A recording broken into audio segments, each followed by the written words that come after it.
একবার just imagine করুন, আপনি এমন একটা জায়গায় দাঁড়িয়ে আছেন যেখানে যতদূর চোখ যায় সাদা তুলোর মতো বরফ ছাড়া আর কিছুই দেখতে পাচ্ছেন না, এবং যে বরফের উপর আপনি দাঁড়িয়ে আছেন তার নিচেও কোনো ল্যান্ড বা জমি নেই, রয়েছে অতল গভীর সমুদ্র। আর এই সমুদ্রের জল এতটাই ঠান্ডা যে বাই চান্স যদি ওই বরফের চাইটা মাঝখান থেকে ফেটে যায়, যেটা যে কোনো সময়ই ঘটতে পারে, আর আপনি ওই জলে পড়ে যান, তাহলে মাত্র 1 মিনিটের মধ্যে আপনার শরীর কাজ করা বন্ধ করে দেবে, এবং 1.5 মিনিটের মধ্যে আপনি কোথায় তলিয়ে যাবেন সেটা কেউ জানবে না। আর ধরুন জলে পড়লেন না, আপনি বরফের উপরেই দাঁড়িয়ে রইলেন, সেখানেও নর্মাল টেম্পারেচার -50 ডিগ্রি সেলসিয়াস। তার উপর আপনাকে জ্যান্ত খাওয়ার জন্য অপেক্ষা করছে 600 কেজির এক একটা পোলার বিয়ার। মানে জলে কুমির ডাঙায় বাঘ টাইপের পরিস্থিতি তো আছেই, তার সাথে সেখানকার দুর্গম পরিবেশ আর অসহ্য রকম ঠান্ডা। মোট কথা, এরকম একটা জায়গায় মানুষ হিসেবে বেঁচে থাকা রীতিমতো অসম্ভব। এবার আপনার মনে প্রশ্ন উঠতেই পারে যে এরকম একটা জায়গায় কেউ যাবেই বা কেন? কিন্তু আপনি জানলে অবাক হবেন যে এত প্রতিকূলতার পরেও মানুষ সেখানে যায়, মাসের পর মাস থাকে, ওই ভাসমান বরফের উপর ক্যাম্প করে রিসার্চ করে। কিন্তু প্রশ্ন হচ্ছে, কিভাবে বিভিন্ন দেশের সায়েন্টিস্ট বা রিসার্চাররা এরকম একটা জায়গাতে গিয়েও দিনের পর দিন বেঁচে থাকে? এবং তার থেকেও বড় প্রশ্ন হচ্ছে, সেই 1800 খ্রিস্টাব্দ থেকে শুরু করে আজ অবধি কেন এত মানুষ জীবনের ঝুঁকি নিয়ে বারবার এই জায়গাটায় যেতে চায়? এমন কি রহস্য লুকিয়ে আছে পৃথিবীর এই ভয়ঙ্কর কোণায়? নমস্কার, আমি অপূর্ব, আর আজকের ভিডিওতে আমরা কথা বলবো পৃথিবীর সবথেকে আনএক্সপ্লোরড এবং রহস্যময় জায়গা নর্থ পোল বা উত্তর মেরু নিয়ে। আজকের ভিডিওতে জানবো নর্থ পোলের নানান অজানা তথ্য, আর বলবো এমন কিছু এক্সপেরিমেন্টের কথা যেগুলো শুনলে আপনিও রীতিমতো শিউরে উঠবেন। তাহলে চলুন আর দেরি না করে শুরু করা যাক আমাদের আজকের episode, the mystery of North Pole. কিন্তু ভিডিওটা শুরু করার আগে আমি আপনাদের সবাইকে রিকোয়েস্ট করছি, আমরা প্রায় 6 মাস পর আবার নতুন করে ভিডিও দিতে শুরু করেছি এই চ্যানেলে। তাই এই সময়টা আমাদের এই চ্যানেলের জন্য খুব ভাইটাল। তাই আপনাদের সবাইকে আমি রিকোয়েস্ট করব, যদি এই ভিডিওটা আপনাদের ভালো লেগে থাকে তাহলে ভিডিওটাকে লাইক করবেন, আর আপনার যদি কোনো মতামত থাকে সেটাও কমেন্ট করে অবশ্যই জানাবেন। আর চ্যানেলে যদি আপনি এখনও সাবস্ক্রাইব না করে থাকেন তাহলে প্লিজ চ্যানেলটাকে সাবস্ক্রাইব করে দেবেন, কারণ এবার থেকে রেগুলারলি এরকম আরও ইন্টারেস্টিং ভিডিও আসতেই থাকবে। যাই হোক, মোট কথা সাথে থাকবেন, এটুকুই বলার। চলুন এবার ভিডিও শুরু করা যাক। 11 জুলাই 1997, সুইডেনের ডেন্স আইল্যান্ড থেকে 3 জন খুব দুঃসাহসী লোক একটা বিরাট বড় হাইড্রোজেন বেলুনে করে নর্থ পোলের উদ্দেশ্যে পাড়ি দেয়। তাদের নাম সোলেমান আগস্ট আন্দ্রে, নীল স্টিনবার্গ এবং নাট ফ্র্যাঙ্কেল। 3 জনের লক্ষ্য একটাই, সর্বপ্রথম মানুষ হিসেবে উত্তর মেরুতে পা রাখা। একবার ভাবুন, -50 ডিগ্রি টেম্পারেচার, কনকনে ঠান্ডা হাওয়া, তার মধ্যে দিয়ে একটা হাইড্রোজেন বেলুনে চড়ে পৃথিবীর ডেঞ্জারাস পয়েন্টে যাওয়া, ঠিক কতটা উন্মাদনা থাকলে কেউ এরকমটা ভাবতে পারে। তবু আন্দ্রে ছিল দৃঢ় প্রতিজ্ঞ। সে তার বেলুনের নাম রেখেছিল অর্নেন, সুইডিশ ভাষায় যার অর্থ হচ্ছে ঈগল। যাই হোক, তো ঈগল যখন সুইডেনের ভূমি ছেড়ে উপরে উঠতে শুরু করে তখন হাজার হাজার মানুষ নিচে দাঁড়িয়ে সেই দৃশ্য দেখছে, কিন্তু ভেতর ভেতর তারাও যেন বিশ্বাস করতে পারছে না এই 3 জন এক নতুন ইতিহাস তৈরি করার পথে পা বাড়াচ্ছে। তাও সবার উৎসাহে কোনো কমতি নেই, সবাই মিলে হাততালি দিয়ে বিদায় জানাচ্ছে সেই হাইড্রোজেন ভর্তি বেলুনটাকে। কিন্তু দুর্ভাগ্যবশত মাত্র কয়েক ঘন্টা পরেই ছবিটা বদলে গেল। ভারী ঠান্ডা হওয়ার কারণে বেলুন আর কিছুতেই উপরে উঠতে পারছে না। আসলে ঠান্ডায় হাইড্রোজেনের আয়তন কমে আসে, তাই বেলুনটা আকাশের মধ্যে টলমল করতে শুরু করেছে। কিন্তু ওই চরম মুহূর্তেও আন্দ্রে তার ডায়েরিতে লিখে যাচ্ছেন কি হচ্ছে, কিভাবে হচ্ছে, তিনি কি দেখতে পাচ্ছেন, সমস্ত কিছুর একদম পুঙ্খানুপুঙ্খ ডিটেলস। সে লিখছে, অর্নেনকে আর ঠিক মতো নিয়ন্ত্রণ করা যাচ্ছে না, গ্যাস লিক হচ্ছে, বেলুনটা বারবার নিচে নেমে আসছে এবং সমুদ্রের উপর ভাসমান সাদা বড় বড় বরফের চায়ের উপর ধাক্কা খাচ্ছে। এবং এইভাবে বেশ কিছুক্ষণ চলার পর যাত্রা শুরুর প্রায় 65 ঘন্টা পরেই প্রবল কুয়াশা আর মেরু বরফের কবলে পড়ে তাদের বেলুনটা একটা ভাসমান বরফের উপর গিয়ে ভেঙে পড়ে। এবং বেলুনটা যেখানে ভেঙে পড়েছে সেখান থেকে তখনও নর্থ পোল পৌঁছাতে প্রায় কয়েক হাজার কিলোমিটার বাকি। তাদের সঙ্গে কোনো রিসোর্স নেই, কোনো রেস্কিউ টিম নেই, না আছে কোনো কমিউনিকেশন সিস্টেম। ওই 3 জনের ফিরে আসার সমস্ত রাস্তা তখন বন্ধ। তবু তারা কিছুতেই থামল না। অদম্য সাহস আর মনোবলকে সঙ্গে নিয়ে তারা ঠিক করলো এইবার তারা পায়ে হেঁটে পাড়ি দেবে। ওই সময়ও আন্দ্রে প্রত্যেক দিন তাদের অবস্থা এবং গন্তব্য সম্পর্কে সমস্ত কিছু নোট করে যাচ্ছে। আন্দ্রে খুব ভালো করেই জানতো যদি তারা কোনোভাবে ফিরতে না পারে তাহলে তাদের এই ডায়েরিতে তাদের এই অদম্য সাহসের গল্পটা থেকে যাবে এবং কোনো না কোনো দিন সেটা সামনে আসবেই। যাই হোক, এইভাবে প্রায় 3 মাস ধরে তীব্র ঠান্ডার মোকাবেলা করতে করতে সঙ্গে আনা খাবার এবং অন্যান্য স্বল্প বিস্তর সরঞ্জাম প্রায় শেষ হয়ে যায় এবং অক্টোবর মাস নাগাদ তাদের শরীর নিস্তেজ হয়ে আসে। এক এক করে 3 জনই ঢলে পড়ে মৃত্যুর কোলে। কিন্তু তাদের এই গল্প কিন্তু এখানেই শেষ হয়নি। এই ঘটনার প্রায় 33 বছর পর 1930 সালে সেই জমাট বাঁধা বরফেই তাদের মৃতদেহ পাওয়া যায় এবং খুব অদ্ভুতভাবে মৃতদেহগুলো ছিল ঠিক সেরকম যেরকম 30 বছর আগে ছিল। স্টিনবার্গের ক্যামেরায় তোলা ছবিগুলো ডেভেলপ করে দেখা যায় কিভাবে তারা বরফের উপর দিয়ে স্লেজ টেনে নিয়ে যাচ্ছে, তাঁবু খাটাচ্ছে, ভারী জিনিসপত্র নিয়ে ক্লান্ত শরীরে হেঁটে চলেছে। আন্দ্রের লেখা সেই ডায়েরি থেকে ওদের এই গোটা জার্নিটা মানুষের সামনে আসে, আর তার সাথে সাথে প্রথমবারের মতো মানুষের সামনে আসে নর্থ পোলের আসল ছবি। এবং তখনই মানুষ বুঝতে পারে এই নর্থ পোল পৃথিবীর আর 10টা জায়গার মতো কোনো সাধারণ জায়গা নয়। এই জায়গাটা এর থেকে কয়েকশো গুণ ভয়ঙ্কর। কিন্তু এবার প্রশ্ন হচ্ছে, নর্থ পোল এত ডেঞ্জারাস কেন? চলুন সেটাই জানবো ভিডিওর নেক্সট চ্যাপ্টারে।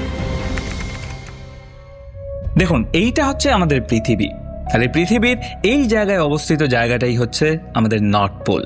স্যাটেলাইট বা মহাকাশ থেকে যখন এই নর্থ পোলকে আমরা দেখি তখন মনে হয় যেন পৃথিবীর বুকে একটা বিশাল সাদা চাদর বিছিয়ে রাখা, কিন্তু বাস্তবে চেহারাটা একেবারেই উল্টো। সাউথ পোলের মতো নর্থ পোলে আসলে কোনো সলিড ভূমি বা জমি নেই।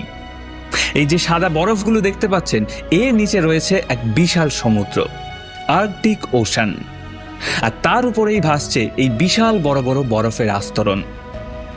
এই বরফের আস্তরণগুলো বাতাসের কারণে সবসময় নিজেদের জায়গা চেঞ্জ করতে থাকে। মাঝে মাঝে যখন দুটো বড় বড় বরফের চাই একসাথে ধাক্কা খায় তখন মাঝখানে প্রায় 20 মিটার উঁচু বরফের পাহাড় তৈরি হয়ে যায়। এই পাহাড়গুলোকে বলা হয় প্রেসার রিজেস। কিন্তু এই রিজেস অতটা ভয়ঙ্কর নয়, সব থেকে ভয়ঙ্কর হচ্ছে লিডস। এই বড় বড় বরফের প্লেটগুলো যখন মাঝখান থেকে ফেটে দুভাগ হয়ে যায় তখন মাঝখানে যে বিশাল আকার কালো ফাটল তৈরি হয় সেটাকে বলা হয় লিডস। আর এই লিডসের গভীরতার আসলে কোনো তল নেই। এর নিচে আছে কালো ঠান্ডা জল, আর এই জল এতটাই ঠান্ডা যে কয়েক সেকেন্ডের মধ্যে আপনার রক্ত রীতিমতো জমাট বাঁধিয়ে দিতে পারে এবং আপনাকে মেরে ফেলতে পারে। আর ঠিক এই কারণেই নর্থ পোলের বরফের উপর কোনো বেস বানানো সম্ভব নয়। তাই সাউথ পোলের মতো নর্থ পোলে কোনো পার্মানেন্ট রিসার্চ স্টেশনও তৈরি করা সম্ভব নয়। তার উপর এখানকার ওয়েদারও পৃথিবীর বাকি জায়গাগুলোর মতো নয়। এখানে কোনো ঋতু পরিবর্তন নেই, আছে কেবল 6 মাসের একটা বিরাট লম্বা দিন আর তার থেকেও লম্বা একটা 6 মাসের রাত।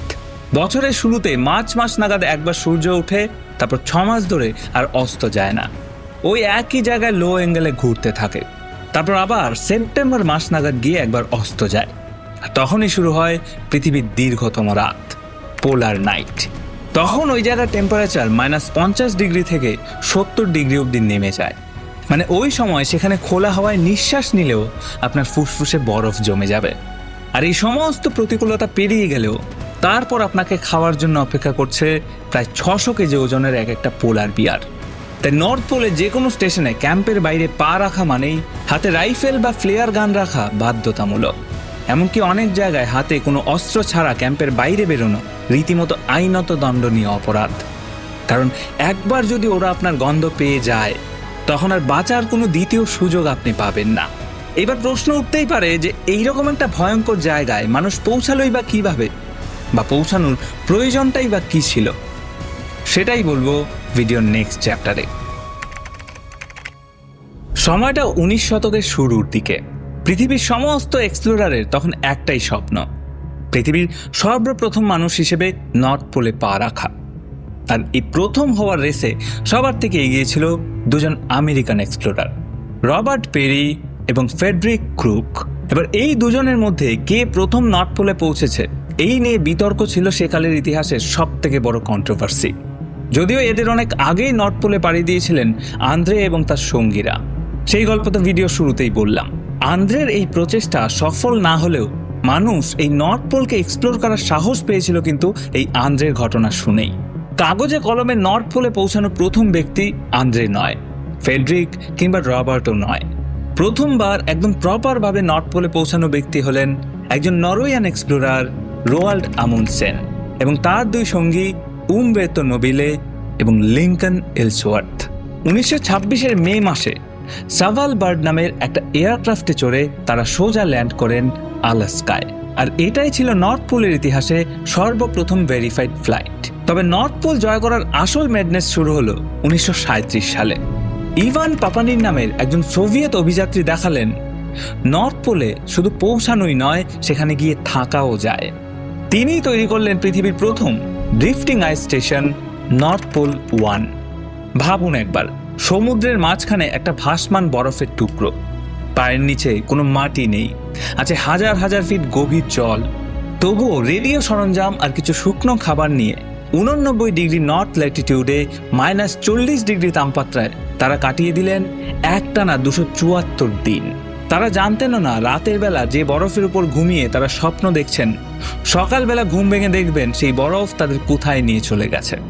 তবুও তারা ওইখানে থেকে সমুদ্রের গভীরতা মেপেছেন, সেখানকার আবহাওয়া পর্যবেক্ষণ করেছেন এবং 274 দিন ধরে তারা লড়ে গেছেন এই দুর্গম প্রকৃতির সাথে। পাপানিনের সেই সাহসী পথ দেখালো সোভিয়েত ইউনিয়নকে। 1937 থেকে 1991 পর্যন্ত তারা গড়ে তুলল 31টি ভাসমান স্টেশন, যেখানে 88 জন বিজ্ঞানী প্রায় 3000 দিন ধরে গবেষণা চালিয়ে গেলেন, যার মধ্যে সব থেকে জনপ্রিয় হলো বার্নিও আইস ক্যাম্প। এবার হয়তো আপনার মনে প্রশ্ন আসতে পারে যে এই কনকনে ঠান্ডায়, যেখানে আক্ষরিক অর্থেই মৃত্যু প্রত্যেকটা মুহূর্তে মাথার উপর হাত ছানিয়ে দিচ্ছে, সেখানে তারা সার্ভাইভ করলেন কি করে? এইখানে জীবন ধারণের প্রত্যেকটা মুহূর্ত কোনো যুদ্ধের থেকে কম নয়। গরমের সময় আইস ব্রেকার জাহাজের মাধ্যমে খাবার, জ্বালানি এবং প্রয়োজনীয় বিভিন্ন সরঞ্জাম সেখানে পৌঁছে দেওয়া হয়, এবং শীতকালে যখন সবকিছু জমে বরফ হয়ে যায় তখন ভরসা কেবল হেলিকপ্টার। আর আবহাওয়া খুব খারাপ হলে তখন পৃথিবীর সাথে সমস্ত যোগাযোগই বিচ্ছিন্ন। তাই প্রত্যেকটা স্টেশনে 10 মাসের খাবার, জল আর ওষুধ সব সময় স্টক করা থাকে। আর এইখানে থাকতে গেলে সব থেকে বড় লড়াই হচ্ছে জলের সাথে। চারিদিকে সমুদ্র থাকলেও সেখানে পানীয় জল পাওয়া একেবারে অসম্ভব। তাই ওখানে প্রথমে বরফ গলিয়ে সেটাকে ফিল্টার করে ইউভি ট্রিটমেন্ট করে তারপর খাবার জল বানাতে হয়। আর এই পুরো প্রক্রিয়াটার জন্য দরকার প্রচুর পরিমাণে ডিজেল। তাই জেনারেটরই এখানে জীবন। জেনারেটর বন্ধ হয়ে গেলে মাত্র কয়েক ঘন্টার মধ্যেই তাপমাত্রা নেমে যাবে -50-তে। মানে তখন মৃত্যু ছাড়া আর কোনো পথই খোলা থাকবে না। এখানে কোনো তাজা সবজি নেই, নেই ফলের বাগান, আছে শুধু ক্যান্ড ফুড আর ড্রাই ফ্রুটস। আর তার সাথে সাথে আছে প্রত্যেক মুহূর্তের মৃত্যু ভয়। তবুও মানুষ সেখানে যায়। কেন যায়? কারণ অজানাকে জানার নেশা আর প্রতিকূলতাকে জয় করার আনন্দ সেই প্রাচীন কাল থেকে মানুষের ডিএনএতে মিশে আছে।